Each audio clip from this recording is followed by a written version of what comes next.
आदमी एक 3 सिर वाले ड्रैगन के बच्चे पर औषधि धूल छिड़कता है। अगले ही पल वो तेजी से बढ़ता है और समय से पहले विकसित हो जाता है। राजा तिरस्कार भरे चेहरे के साथ विशाल ड्रैगन को सीधे लात मारकर उड़ा देता है, लेकिन उसे नहीं पता था कि उसकी विकसित होने की क्षमता आकार में नहीं बल्कि ड्रैगन की शक्ति में थी। दुर्भाग्य से राजा के पास अब अमरता का शरीर था, यहाँ तक कि ड्रैगन की शक्ति भी उसे कोई नुकसान नहीं पहुंचा सकती थी। ये सब देखकर उसे बहुत पछतावा हुआ, क्योंकि सिर्फ एक दिन पहले उसी आदमी ने अपने हाथों से वो तलवार ढूंढी थी जो अमरता प्रदान कर सकती थी। यहाँ तक कि शक्तिशाली जादुई रानी भी एक तीर की शक्ति का सामना नहीं कर सकी। उसने अपनी तेज धार वाली क्षमता के दम पर सैनिकों को डराकर उनका हथियार छीन लिया। उसने तलवार को जादूगर के राजा को सौंप दी। उम्मीद थी कि वो वादे के अनुसार उसे आधुनिक समाज में वापस भेजेगा, लेकिन जादूगर के राजा ने हथियार लेने के बाद राजा के साथ सौदा किया और तलवार में जड़ा अमरता का पत्थर मांगा, क्योंकि यही वो रत्न था जो आदमी को अमर बनाता था। लेकिन राजा ने अपना वादा नहीं निभाया। उसने जादूगर के राजा को केवल एक नकली रत्न दिया। अब दोनों जादुई हथियार उसके पास थे। जादूगर का राजा और अन्य लोग अब कुछ नहीं कर सकते थे। संकट के समय में मेंढक महिला अचानक मानव रूप में बदल गई और राजा को जमीन पर पटक दिया। आदमी ने मौका देखकर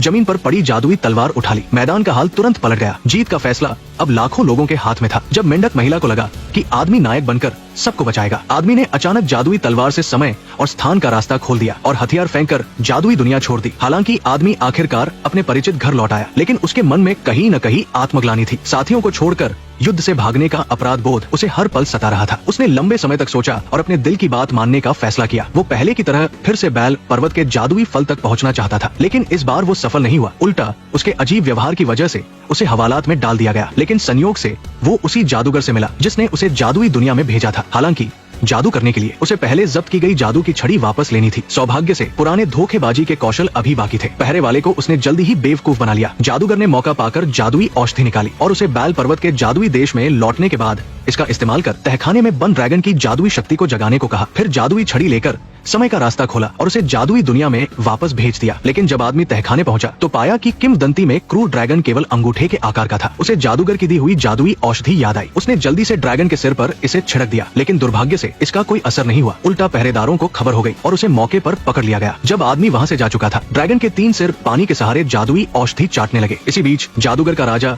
और अन्य लोग पहले ही राजमहल में बंदी बना लिए गए थे और अंतिम फैसले का इंतजार कर रहे थे। राजा ने खिड़की से बाहर देखा, सूर्य ग्रहण होने वाला था। बस कुछ पल इंतजार करने के बाद वो अमरता का पत्थर पवित्र तलवार में जड़ सकता था। इससे वो जादूगर के राजा की तरह अमरता की शक्ति पा सकता था। तभी सैनिक उसे पकड़कर महल में ले आए। राजा के पास जादुई हथियार थे, इसलिए उसने उसे गंभीरता से नहीं लिया। वो मुड़कर उस दुर्लभ अवसर का इंतजार करने लगा। आदमी ने मौका देखकर आधुनिक हथियार निकालकर उसे धमकाया, लेकिन रानी ने उसे अचानक जमीन पर पटक दिया। एक जोरदार धमाके के बाद राजा के सीने से सफेद धुआं निकला और वो जमीन पर गिर पड़ा। आदमी ने शांत रहकर रानी को धमकी दी कि वो कोई हरकत न करे, लेकिन महिला अचानक जोर से हंसने लगी, क्योंकि राजा का अनुष्ठान पूरा हो चुका था। उसे अमरता की शक्ति मिल चुकी थी। यहाँ तक कि